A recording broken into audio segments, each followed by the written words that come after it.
I'm joined now by the co-host of Pod Save America and Pod Save the World, Tommy Vitor. Tommy, thanks for joining me. Good to see you. So we have some very surprising footage here from one of the top Republican incumbents who's running for re-election this upcoming cycle. You haven't seen this footage yet. I don't know what we're talking about. Let's throw to the clip.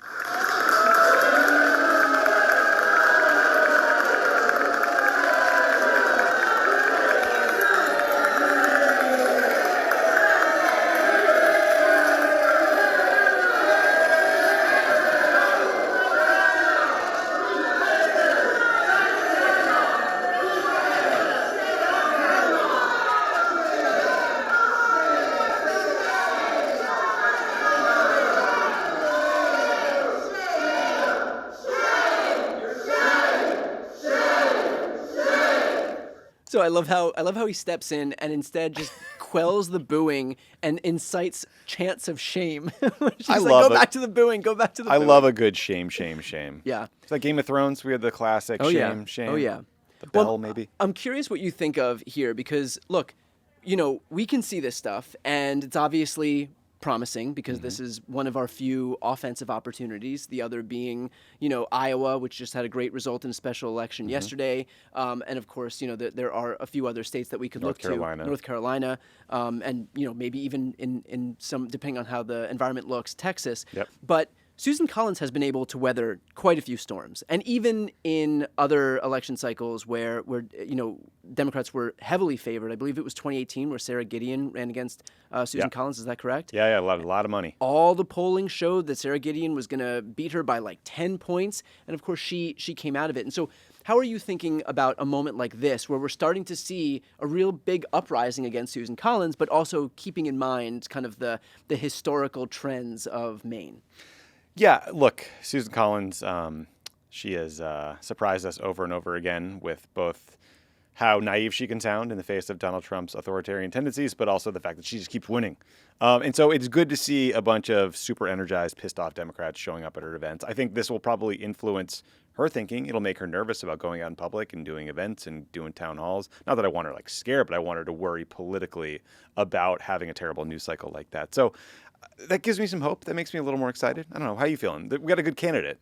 We have a good candidate. There are actually a couple of candidates. Yes. I just did interview Graham Plattner, who is this guy is the real deal. He's an oysterman. This is not somebody who was created in the usual Democratic lab of consultants and operatives put together this person that just looks like they were born to run, on the Democratic ticket and just spout out a bunch of platitudes.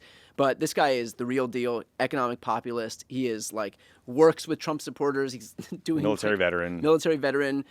He told me he's the highest office I ever thought I would have was harbor master in my hometown. It's a good office. So and he's a great speaker and he's voice. A real great voice. Yeah. I mean, I couldn't even come close. Yeah, it was cool. I was like, ooh, voice for radio. Look at this guy. Right. That announcement video. Yeah.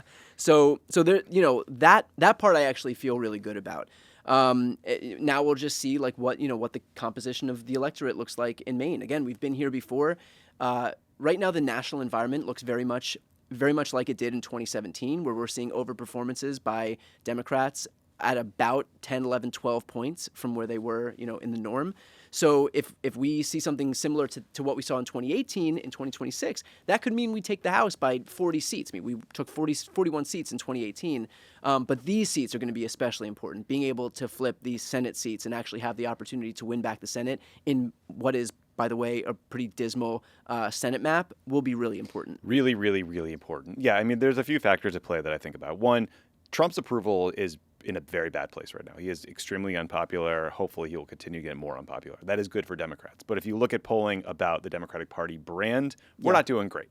So that's why it's exciting to see someone like Graham Plattner come in and run, who doesn't look like a traditional Democrat, doesn't sound like one, doesn't have, as you said, the traditional resume. He's not like a lawyer or like a rich guy. No, he's like a oyster farmer or fisherman, And I think that's important because a lot of people are having these meta conversations about how to fix the Democratic Party's brand. But the party is its people. Exactly.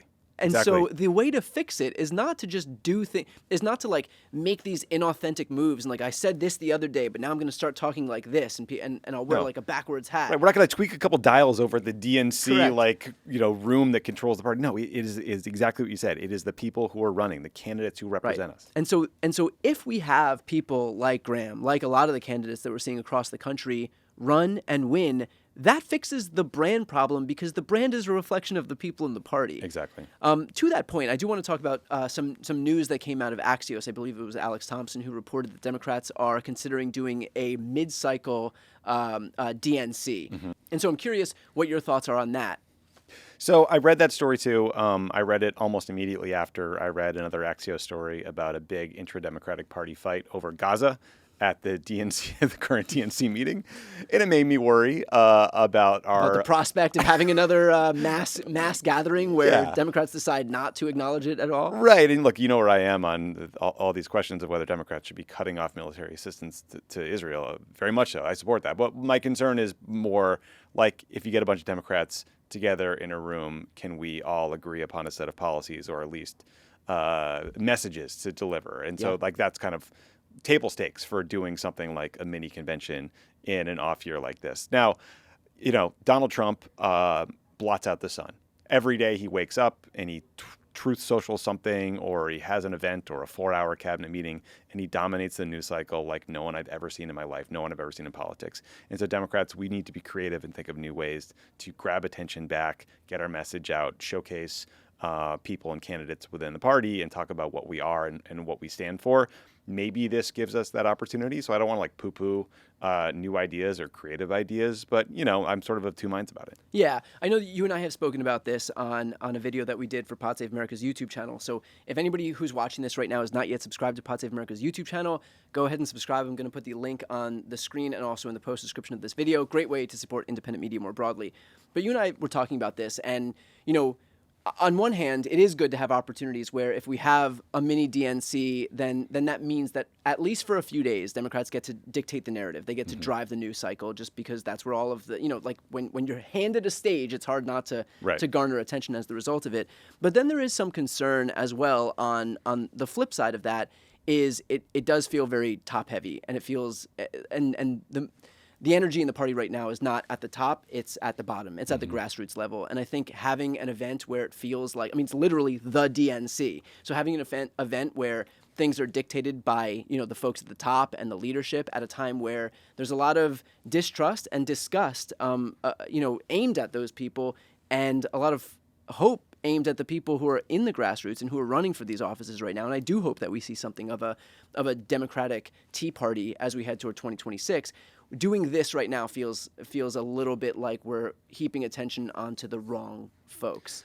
Yes, it is quite top heavy. It will certainly be like kind of dictated by the top, right? Like who speaks, what the messages are, what the themes are.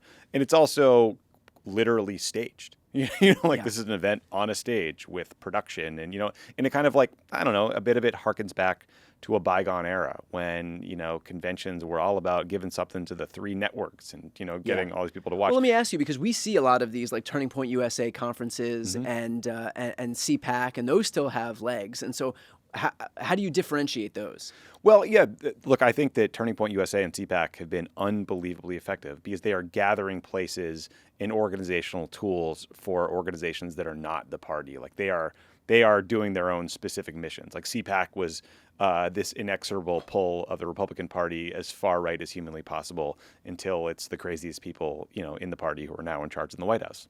Success. Yeah. TPUSA, they were all about going to college campuses, making, trying to convert people to being a Republican or to make young conservatives feel like they were not alone or they could talk about, being a Republican and not be embarrassed at a time when Republicans weren't seen as cool. So I do think like both those organizations have been quite successful at their missions. Now, a part of it is these like big events, these gatherings. It sounds like the TPUSA ones are just debaucherous. There are some so we've heard. There's some stories. Yeah. Will Summer over at the Bulwark has some stories about what happens after hours at those events. But the organizing is the real key to them. So let's finish off with one more story, and I think we have some video footage that I want to throw to here. The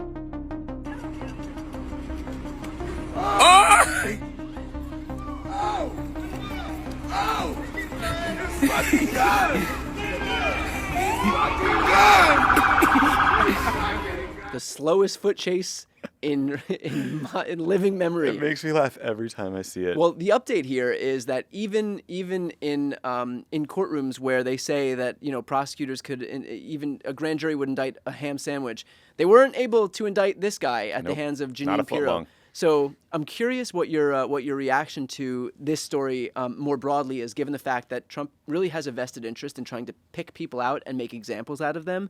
And of course, there's no better example if you're an aspiring autocrat than if somebody throws a sandwich at one of your goons to try and make an example out of him. Trump sent 20 police officers into this guy's apartment to arrest him. So curious your reaction to the fact that they weren't able to secure an indictment. Yeah, it's hard to overstate how rare it is for a grand jury not to return an indictment like this. I think the stat is between some period of 2009 to 2010, there were about 190,000 cases, and only 11 of them the grand jury did not return an indictment. So pretty rare. And the reason is because the process is totally rigged towards the prosecutors. They get to introduce all the information. The defendants don't have lawyers in there. So it's really tough.